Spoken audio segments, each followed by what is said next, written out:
Hello guys, I'm Upnak here, new Golden Dragon Gaming reaction video, where we're going to be reacting to physical history with heavy inputs to Russia. We're going to watch it all, from 16 to 11, then I'm going to say what I wanted, let's say I wanted this, that, to see and show. But as it is, like me because my channel, there's a physical history channel and like catching credits to him so people don't actually phenomenally say, you didn't get credit to me, I'm not on that. As it is, let's go watch this amazing One of the largest nations in history, but in this video, and his specialty. It may be 16 minutes, but you can now watch. Now make videos longer for 40 minutes or longer. Woo! Let's see what's gonna happen. the Russian Empire was one of the largest nations in history. But in this video, I want to explore how we can alter Russian history between 1815 and 1914, seeing how we can build an even larger Russia from this time period. As always in this series, I will be focusing this video on the geopolitical ambitions of Russia and not worry too much about the internal development or politics of the nation. With that said, let's dive in. In the early decades following the Congress of Vienna, there isn't too much to change. Europe is recovering from the devastation of the Napoleonic Wars, and while Russia is dealing with some minor conflicts in the Caucasus and Central Asia, there's really not too much we can alter. The first major change we can make though is during the Egyptian-Ottoman Wars. Egypt was led by Muhammad Ali, who managed to trounce the Ottomans in a war, gaining... Can I tell you something? I'm Greek, I'm English, I'm Egyptian, so I'm a pyramid man. control over Levant. The second... I've seen you subscribe, I've seen people watching it. I don't want to put one like 7 people they don't put one like. So please, subscribe, because I haven't gotten, for the whole entire month, I haven't gotten any subscribers, I think. But please like and subscribe, it'll make me happy. If you do, thank you. War, however, would see the Ottomans gain support from most of the European great powers, forcing the Egyptians to return everything east of the Sinai to the Ottomans. But before we dive into some alternate conflicts, why not explore some for yourself during a free ship and... If you ever thought about starting your own coding brand, but every time you look into it, you hit roles like minute order. I hate women. Here, I want to propose a change. In our timeline, France and Spain supported Egypt, while most of the other powers supported the Ottomans, allowing the great powers to overwhelm and strong-arm Egypt. If even just Russia supported Egypt instead, the threat of a war could likely result in a more compromised deal. Perhaps one where Egypt only loses Syria to reduce the threat of the Egyptians marching through Anatolia to Constantinople, ensuring a weaker Ottomans into the future. With this, we can jump to another alternate conflict, an alternate Crimean War. We now have a weaker Ottoman Empire, but that's not enough if the West does decide to stand up to the Russians. What we need for Russia to win this conflict is for the Austrians to support them. This is a little bit of a tall order, as the Austrians, like any other European power, feared the expansion of Russia into the Balkan. But the Austrians did owe the Russians, since it had been Russian forces which broke the Hungarian rebellion a couple years ago. If Russia had been very open in discussing their plans with the Austrians beforehand, promising Austria-Bosnia the neutrality of the Romanian principalities while only aiming for minor expansion themselves, the Austrians may just be convinced to support the Russians. This would lead to a radically different Crimean War, as if France and Britain do decide to militarily back the Ottomans, everyone could well see that the resulting war could be long and devastating. Under these conditions, a compromise ending could be very well possible, where Russia, Romania and Austria all gain some territory and the Romanians are officially liberated from Ottoman rule. Which leads us to the matter of Alaska. By all accounts, Russia holding on to Alaska would not be worth it, despite the significant gold and oil reserves of the region. Still, holding on to the territory does give Russia a unique position to have a presence in North America, something only the US and Britain can replicate. Before we go into anything else quicker, I would like to, for physical history, if that's what his name is. If you know him, you can check it, to do what Russia, the British Empire colonized 10 years earlier, okay? Will it change up? Will it change a little? Who knows? And I would like, let's say, the British Empire, the British Empire dominated the England. They wanted to connect the south to the north. They did and get more land in Africa, Asia, North and South Perhaps in this America. alternate timeline, instead of selling the territory to the US out of fear and economic motives, Russia could keep a hold of it while teaming up with the US to allow American civilians and companies to operate in the territory, tying the US and Russia closer together while making the US invested in keeping the British away from Alaska. Back to Europe, the German Wars of Unification are next, where Russia could have, if they had so chosen, been a major influence by backing the Austrians. But this is also where Russia needs to ask itself an important question. Supporting the Austrians nearly guarantees that the Prussians will lose, if the Prussians even dare to start such a conflict. But was supporting Austria and preventing or slowing the rise of Prussia something that Russia even wanted to do? In terms of cold, hard geopolitics, the Austrians too wanted to dominate the Balkans, and allowing the Prussians to do their thing may be very beneficial to Russia. If the Russians had played their cards right in negotiations with Bismarck by merely threatening to intervene on the Austrian side, Russia could extract some concessions from the Prussians.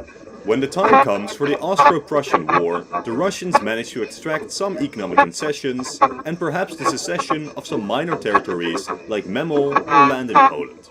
A small price to pay for the unification of the German Empire. With this, the Russians grow slightly larger, while the Austrian territories like Memel or land in Poland.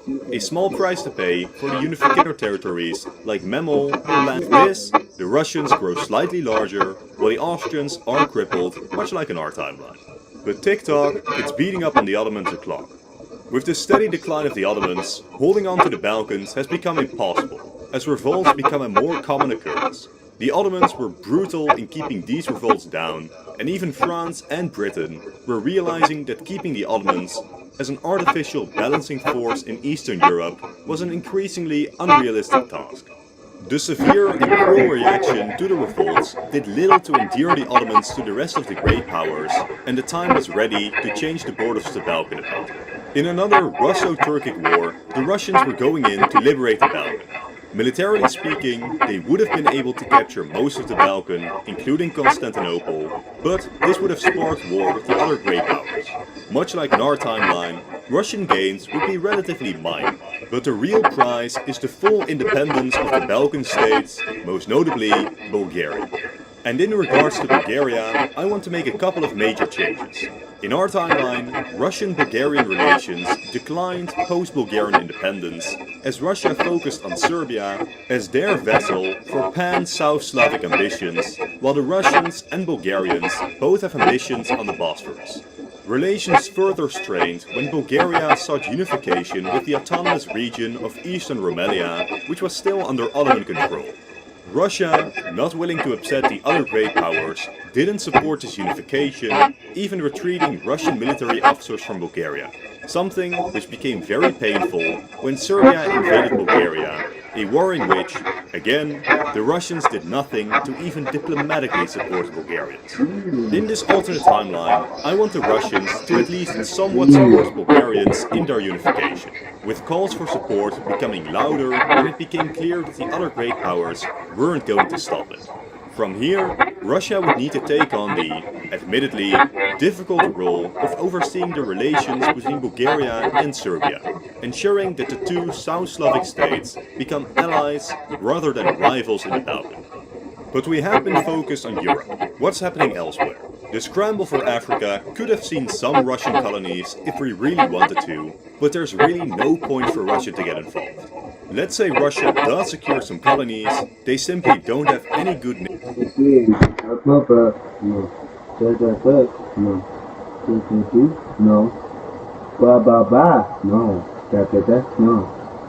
Like just so you know, if they can't go here, but it takes so long, they can't go here. It takes so long, they can't go here because the yellow's green. I'm so here and here, okay? Alright, They you can were see. routes to these colonies, and they simply would not have been worth the effort. Over in Central Asia, Russia has managed to conquer pretty much everything they could, only stopping at Iran and Afghanistan. With the Russo-British rivalry, as well as other great power fears towards the Russians, something like this was pretty much the best that Russia could hope for. We could adjust the borders slightly, but the conquest of Afghanistan or Iran would be extremely difficult by itself, even if Britain wasn't watching carefully to ensure the safety of British India. Meanwhile, the decline of China had seen Russia force concessions in Manchuria, annexing the outer regions while gaining a sphere over the inner regions, as well as a lease over Port Arthur. In Korea, then, Russia hadn't necessarily created a puppet regime, but Korea was clearly in the Russian sphere of influence. But everything changed when Japan attacked. An invasion of Korea put the peninsula under Japanese control. See what makes it war? I like Russia. Ukrainians themselves. As the Japanese continued on into Manchuria. As a result of this Russo-Japanese war, Russia would lose southern Sakhalin, Port Arthur, their influence over Korea, and even their influence over inner Manchuria, while the defeat rocked the Russian political stability to its core. But it didn't have to be this way. This was an all-or-nothing gamble by Japan, and by the end of the war, it was a matter of who would blink first. The Russians were rushing reinforcements east, but thanks to an untimely revolution, these reinforcements would never arrive. Russia had blinked first. But Japan wasn't in a perfect situation either. The Japanese had racked up immense amounts of debt to pay for this conflict. Russia wasn't doing perfectly economically either, but the Japanese were simply running out of cash. Should the Russians have performed better at the start of the war, while Nicholas II responds better to the revolutionaries, perhaps with concessions to them, I don't consider it an impossibility that the Russians could have won this war with better preparation, allowing Russia to keep their position in East Asia intact. Back to Europe, there is a final war regarding the Ottomans. Russia wouldn't get involved, but they'd still be very interested in the outcome, as the Balkan states worked together to tear down the Ottoman Empire. In our timeline, the Balkan powers won a quick victory, but they soon got to fighting over who got to keep what of the spoils. With Russia arbitrating Serbian-Bulgarian relations, we could have peace win out, resulting in a more powerful Bulgaria, while Serbia gets vague promises of future support from Bulgaria and Russia against the Austrians, creating a powerful Russian-aligned bloc in the Balkan. Now, you may be wondering, we've covered a century of history, and Russia isn't really that much larger than in our timeline. This is by design. Some of you may have asked, why doesn't Russia just annex Constantinople, or why doesn't Russia manage to conquer Iran to get warm water Indian Ocean ports? Well, it's simple. We need this alternate Russia to be less of a threat to Europe than Germany is. Or Russia may very well find themselves at the losing end of a British-German alliance, if not an even larger anti-Russian coalition. Fact is, for the entire time duration of this video, Russia is perceived as a terrifying force for the rest of Europe. By 1914, Russia had more people than the European parts of the German, French and British empires combined. The changes that we have made in this alternate 19th century have made Russia slightly larger, but not some insane threat that the other European powers had to combine to stop. This means that when the German-Austrian and Franco-Russian partnerships develop, Britain can still be more concerned about Germany to such an extent that they join up with the Franco-Russians.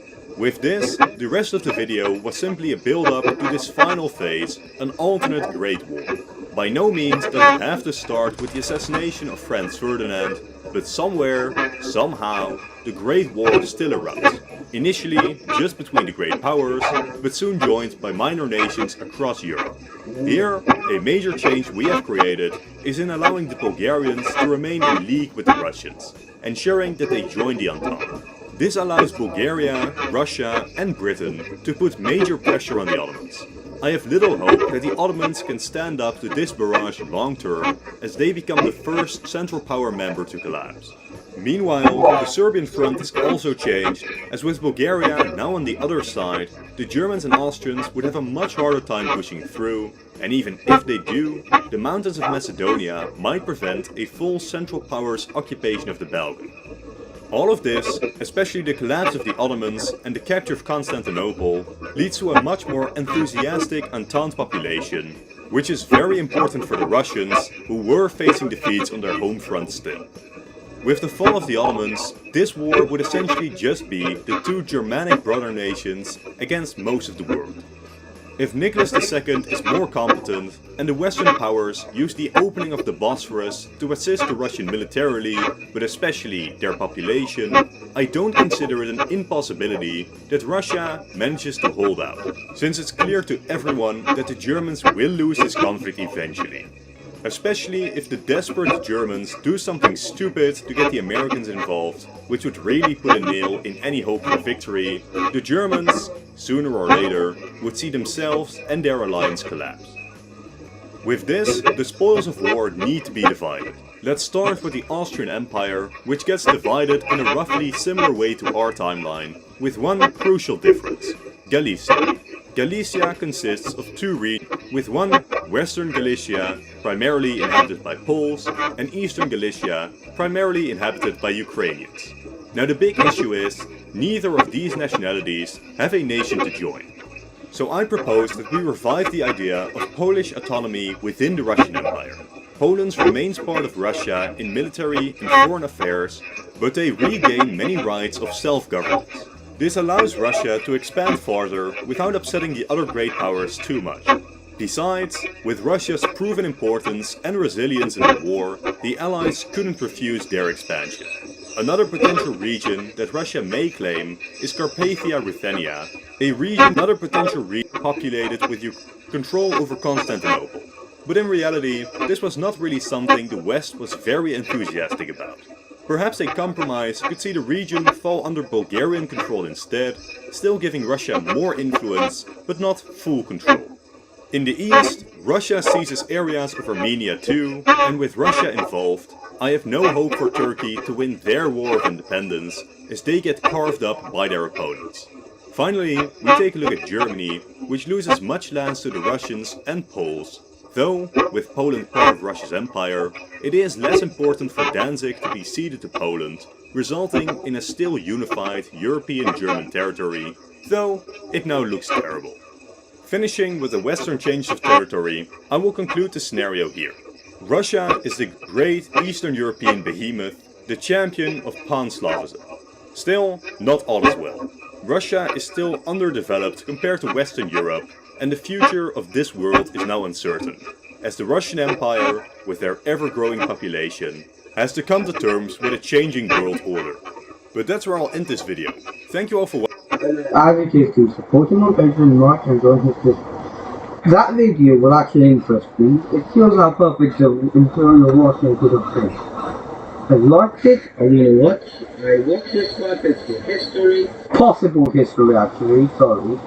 But as it is, I want to talk about some stuff, right? Like, let's We lose a series.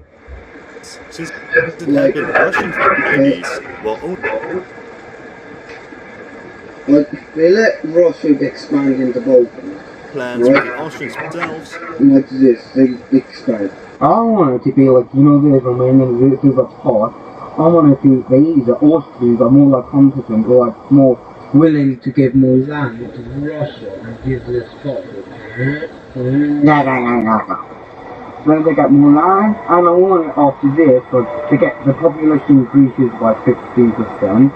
If you can hear me, Papa is in me after this, and give a bit like just this tiny bit of land for space for stopping the Hungarian.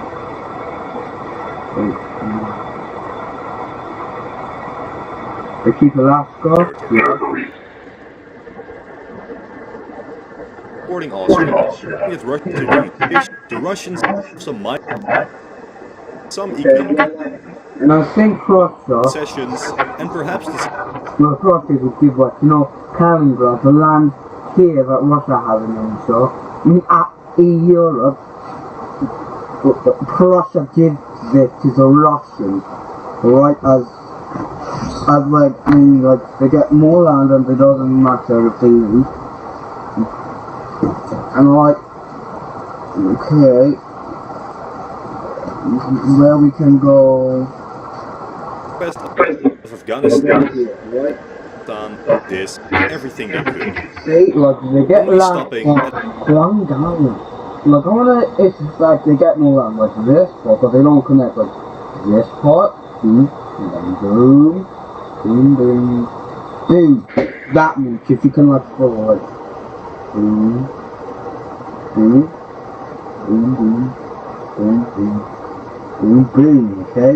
Like that much limestone from the Huang Dynasty. Iran, as well as the leads over Port Arthur. Do I get more land, let's say they got a bit of land here, and then get a bit more of like, I think there's a profit like here, like wood, what? In Korea, Okay? that first. On Nicholas II, there is a final written impossible. But like they win the war, but they destroy Japanese even more. Like, take away half the gold, take all the navy, like military power, and leave them with only half the guns and ammunition. And like gave this part of the land an island at the top because just as collateral in Taiwan for like at least better transportation. Let's say like they go here, whoop, there they have better, right? But as a great war happens, like great war happens. Our timeline with one with one Russian Empire. Poland remains part of Russia in military and port related with Ukrainian state. Moving on to the elements, Russia more in. This was not really something the West wanted to do, and with Russia involved, I have no hope for Turkey to win their war against Germany, which loses much less. Listen, this part is stupid, okay? Like you know this, I think it would be cool right here. They collapse Germany more. France get like lands back, but more like this, and then like, but something they get up here is collapses the Turkey. Germany, they get Luxembourg, and maybe even Belgium, or something making a new threat, and everyone gets the land, and so does Denmark. And like Russia, as they want to make sure Germany collapses even more, would like they let the Polish get land here, boop, boop, boop, boop, boop, and then take land here with a tiny seaport, and then they take this entire bit, like they cut this, boop, boop, boop, boop, boop, take this, and then they take a bit of Czechoslovakia here, making it a stronger state and take this land. Okay? We'll conclude the scenario here. They ceded to Poland. They get more land, but they get this tiny strip with this land. Then they get, and the France get more land, and they get, like, I know, like, if you go pick up, like, Germany's colonies in Asia, they had this tiny strip of land of Papua New Guinea. I would like Russia to have that. I just don't know, maybe not, but like, British, where their colonies are in, right? Where the Germans have bad times, right? And they have more control, like, and they have more. Resulting in with Russia involved. Finally, we take a look at Germany, which loses much land to the Russians and Poles, though, with Poland part of Russia's empire, it is less important for Danzig to be ceded to Poland, resulting in a still unified European German territory, though it now looks terrible. Finishing with the western change. Yeah, like this, so I want it to be like, they get more land here, they get Luxembourg, and they go Luxembourg, and like, they wanted more land here, right? Like, they do their coins even more,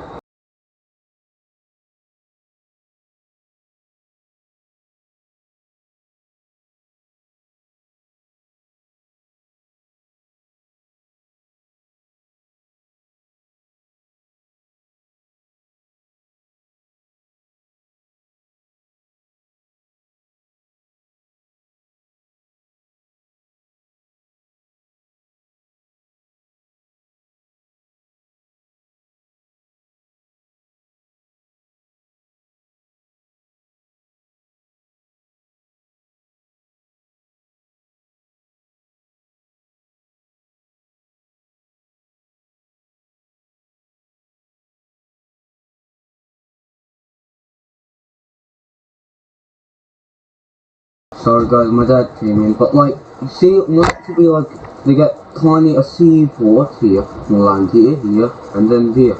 Territory, I will conclude the scenario here. Russia is the great Eastern European behemoth, the champion of pan-Slavism. Still, not all is well. Russia is still underdeveloped compared to... Yeah, like underdeveloped, but like, I would like to see them like getting a bit more developed. Like, let's say, they're like a few, like, they're like 2 or 3 steps more closer to being like France and Britain. But as it is, here's what I want. If possible history, if you see this, please do what I said. Like, well, Russia gets more land here, and gives this land, and then gives this to the Polish, and more land here, and maybe more land in here.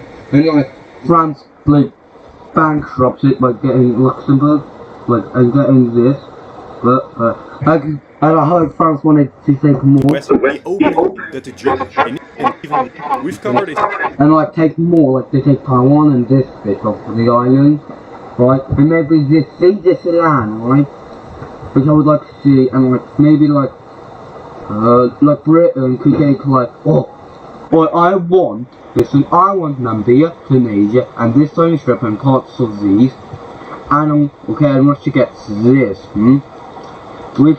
Or not, I don't think they can, but like, they get Taiwan too. Century of history. And I think, and this is where they get like a bit of land here, and like, if you go to here, like they get like this land, boop boop boop boop boop boop boop, more land the Kong Dynasty, and where they get Russia more land here, they get forced concessions in Manchuria, annexing the outer regions, while gaining... Yeah, and get more land for their puppet state. But that's what I want, okay, but as it is, like subscribe to my channel, go to Gaming, and go to Possible History. He almost at like 300 subscribers, like 300,000 subscribers. It's good, but I would like to see something like Rush, okay? But anyways, as it is, like, subscribe, and bye!